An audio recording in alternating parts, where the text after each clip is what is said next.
संतोष दत्तात्रय चव्हाण राहणार मुक्कापोस्ट नीरा नरसिंगपूर तालुका इंदापूर जिल्हा पुणे याचा गांजा तस्करी केल्याप्रकरणी सोलापूर येथील विशेष सत्र न्यायाधीश राणे यांनी जामीन मंजूर केला। यात हकीकत अशी 16 ऑगस्ट 2025 रोजी विजापूर नाका पोलिसांना जय भवानी मंदिराजवळ विजापूर नाका झोपडपट्टी 2 येथे गांजा विक्री करता येणार असल्याची माहिती मिळाली होती। त्याप्रमाणे पोलिसांनी धाड टाकली असता 3 इसम कारमध्ये गांजा विक्री करण्यासाठी आल्याचे आढळून आले। त्यांची झडती घेतली असता त्यांच्याकडे गांजा सापडला। या 3 आरोपींविरुद्ध विजापूर नाका पोलीस स्टेशन येथे NDPS कायदा कलम 8(20)(ब)(2) आणि 29 प्रमाणे गुन्हा दाखल झाला होता। सदर गुन्ह्याचा तपास करताना संतोष चव्हाण याचे नाव निष्पन्न झाल्याने त्यास 19 सप्टेंबर 2025 रोजी अटक करण्यात आली होती। सदर प्रकरणातील आरोपीला अटक झाल्यानंतर त्यांनी ॲडव्होकेट देवदत्त बोरगावकर यांच्या मार्फत सोलापूर येथील विशेष सत्र न्यायालयात जामीन अर्ज दाखल केला होता। त्याची सुनावणी होऊन त्यामध्ये आरोपीच्या वकिलांनी असा युक्तिवाद केला, आरोपी हा घटनास्थळी नव्हता, आरोपीचे FIR मध्ये नाव नाही, आरोपी विरुद्ध कोणताही ठोस पुरावा नाही। सरकार पक्षाने त्यास जोरदार हरकत घेतली। दोन्ही बाजूच्या वकिलांचा युक्तिवाद विचारात घेऊन न्यायालयाने आरोपीचा जामीन अर्ज मंजूर केला। सदर प्रकरणात आरोपीतर्फे advocate Devdatt Borgaonkar, advocate Gurudatt Borgaonkar, advocate Shivani Karwa, advocate Nikita Kulkarni तर सरकार पक्षातर्फे ॲडव्होकेट शीतल डोके यांनी काम पाहिले।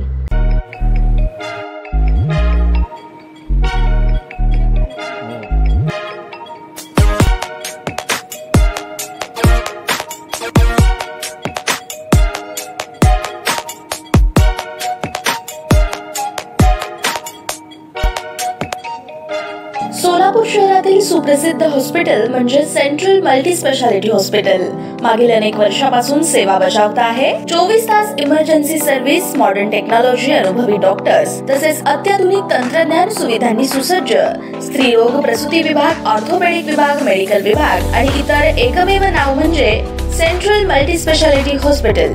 पत्ता गणेशपेठ शॉपिंग सेंटर, मंगळवार बाजार, सोलापूर। ताज्या बातम्या पाहण्यासाठी प्राईम महाराष्ट्र न्यूज चॅनलला सबस्क्राईब करा।